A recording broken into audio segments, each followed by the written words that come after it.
Monitoring resources continue to monitor the movement of the Russian Navy in the oceans. After messages, other interesting information appeared about the direction of 6 large landing craft from the Baltic and Northern fleets to the Black Sea.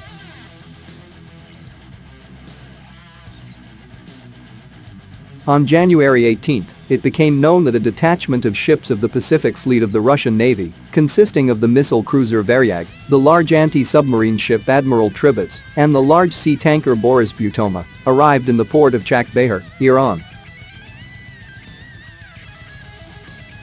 A joint Chiru exercise is to take place in this region, in which the ships of Russia, China and Iran will take part. After the end of the maneuvers, the Russians will go on a visit to the Seychelles, which was known back in November 2021.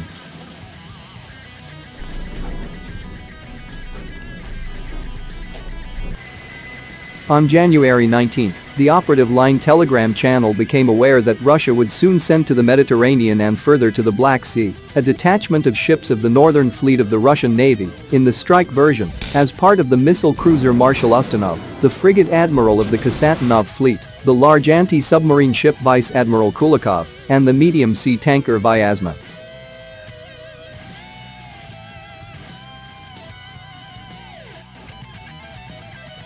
Thus, 2 groups of Navy ships will simultaneously be in the Middle East region, the unification of which in the Mediterranean suggests itself.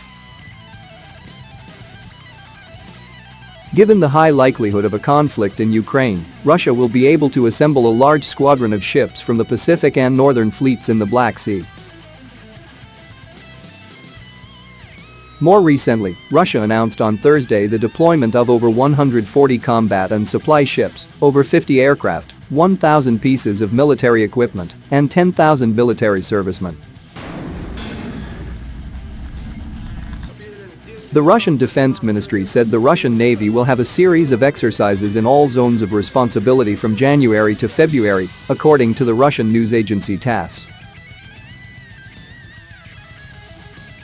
In accordance with a plan for training the Russian armed forces in 2022, a series of naval exercises will be held in January-February in all zones of the fleet's responsibility, under the general guidance of the Commander-in-Chief of the Russian Navy, Admiral Nikolai Yevmenov, the news release says, TASS reported.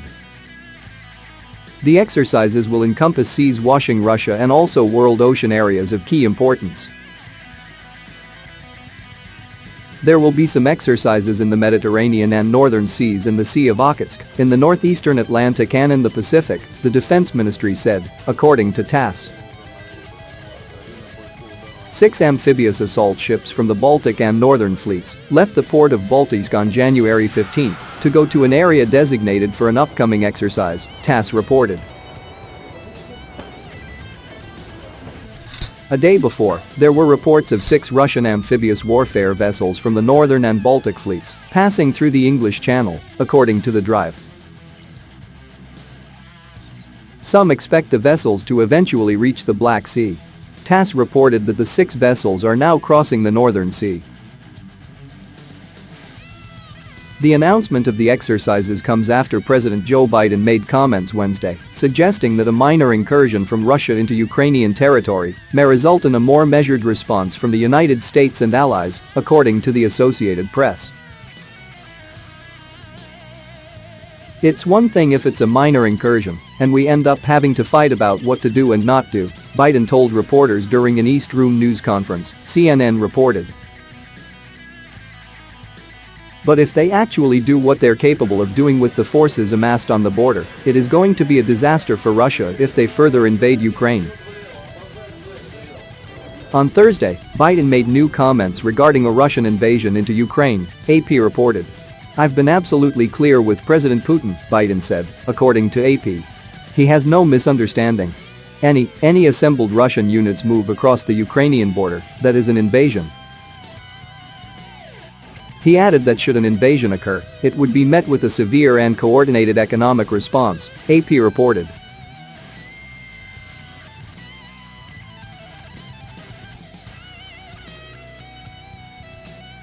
On the other hand, China said it has sent its naval missile destroyer Urumqi to the Gulf of Oman as part of Chiru 2Q22 joint drills with the Russian and Iranian navies. The Chinese regime also sent helicopters and marines for the exercise, the country's foreign ministry said, as the three countries look to deepen practical cooperation.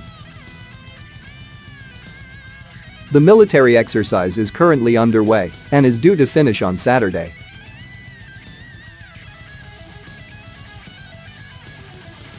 During the drill, the three countries will conduct artillery fire against sea targets and take part in tactical maneuvering, Russia's TASS news agency reported. The navies will also conduct anti-piracy drills. After the naval exercise, Russian warships will participate in the naval drills. The Russian Defense Ministry had said earlier that it would conduct a series of drills in January and February in all areas of responsibility in the operationally important areas of the world ocean for the Russian Navy. The Defense Ministry said it will conduct exercises in the waters of the Mediterranean, Okhotsk seas, including the northeastern part of the Atlantic Ocean and the Pacific Ocean. The ministry said at least 140 warships and over 60 aircraft with nearly 10,000 military personnel would be taking part in the military exercises. Russia's latest naval drills come even as it has already begun conducting combat drills with Belarus amid tensions on the border with Ukraine. The first part of the drill will take place from this week until February 9, with the second part due to take place February 10 to 20 with large-scale troop deployment including drills by the Air Force.